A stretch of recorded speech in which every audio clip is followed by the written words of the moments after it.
কি মন খারাপ? তাহলে এই ভিডিওটা শেষ পর্যন্ত দেখো, কথা দিচ্ছি তোমার মন ভালো করার দায়িত্ব আমার। আর যদি ভালো না হয় তাহলে আমাকে আনফলো করে দিও। যাও, আজকে তোমাদের পাটের উপর শুয়ে শুয়ে গল্প শোনাবো, নাহলে ফিল আসবে না। তো ঘটনাটা হয়েছে কি, এক স্বামী বউরে বাজার থেকে একটা লাক্স সাবান কিনে এনে দিল। তো বউ বলল, ওগো এই সাবান কিসের জন্য আনছো? তখন স্বামী মুচকে একটা হাসি দিয়ে বলল, এই তুমি ভুলে গেছো নাকি আজকে না তোমার আর আমার ম্যারেজ ডে? আমি তোমাকে কতটা ভালোবাসি, আর আমি কি তোমাকে একটা গোলাপ দিতে পারি? তাই তো আমি তোমার জন্য নিয়ে এসেছি হাজারো গোলাপের সুগন্ধে ভরা লাক্স সাবান।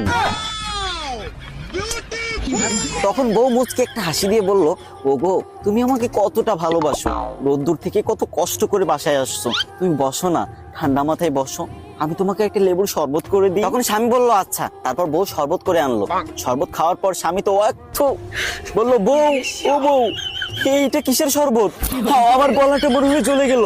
তখন বউ মুচকে একটা হাসি দিয়ে বলল, ও আমার প্রাণপ্রিয় স্বামী, আমিও আপনাকে অনেক ভালোবাসি, আমি কি আপনাকে একটা লেবুর শরবত বানিয়ে দিতে পারি বলেন? তাই তো আপনাকে ভীমবার দিয়ে শরবত বানিয়ে দিলাম, কারণ এতে আছে হাজারো লেবুর শক্তি।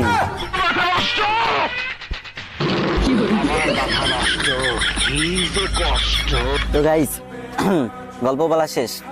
তো কাদের ভালো লাগে নাই তারা আনফলো করে দিও। আর যদি ভালো লেগে থাকে, ভাই টিকটক থেকে তো কোনো টাকা পয়সা পাই না, তবে তোমাদের অনেক ভালোবাসা পাই, তাই মাঝে মাঝে চেষ্টা করি তোমাদের মুখে হাসি ফোটানোর। যদি ভালো লাগে আর যদি মন চাই তাহলে ভিডিওটা একটা শেয়ার করে দিও, পরবর্তীতে আরো ভালো ভালো গল্প নিয়ে আসবো।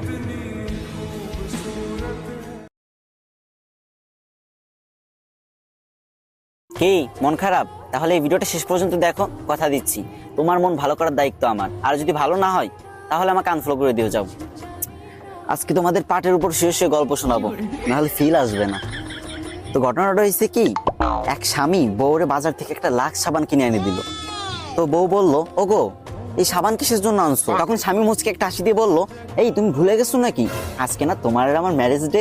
আমি তোমাকে কতটা ভালোবাসি, আর আমি কি তোমাকে একটা গোলাপ দিতে পারি? তাই তো আমি তোমার জন্য নিয়ে এসেছি হাজারো গোলাপের সুগন্ধে ভরা লাক্স সাবান।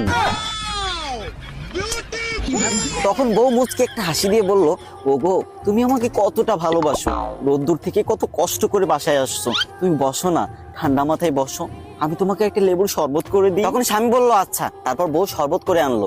শরবত খাওয়ার পর স্বামী তো একটু বললো, বউ ও বউ এইটা কিসের শরবত? আমার গলাটা বড় হয়ে চলে গেল। তখন বউ মুচকে একটা হাসি দিয়ে বলল, ও আমার প্রাণপ্রিয় স্বামী, আমিও আপনাকে অনেক ভালোবাসি, আমি কি আপনাকে একটা লেবুর শরবত বানিয়ে দিতে পারি বলেন? তাই তো আপনাকে ভীমবার দিয়ে শরবত বানিয়ে দিলাম, কারণ এতে আছে হাজারো লেবুর শক্তি।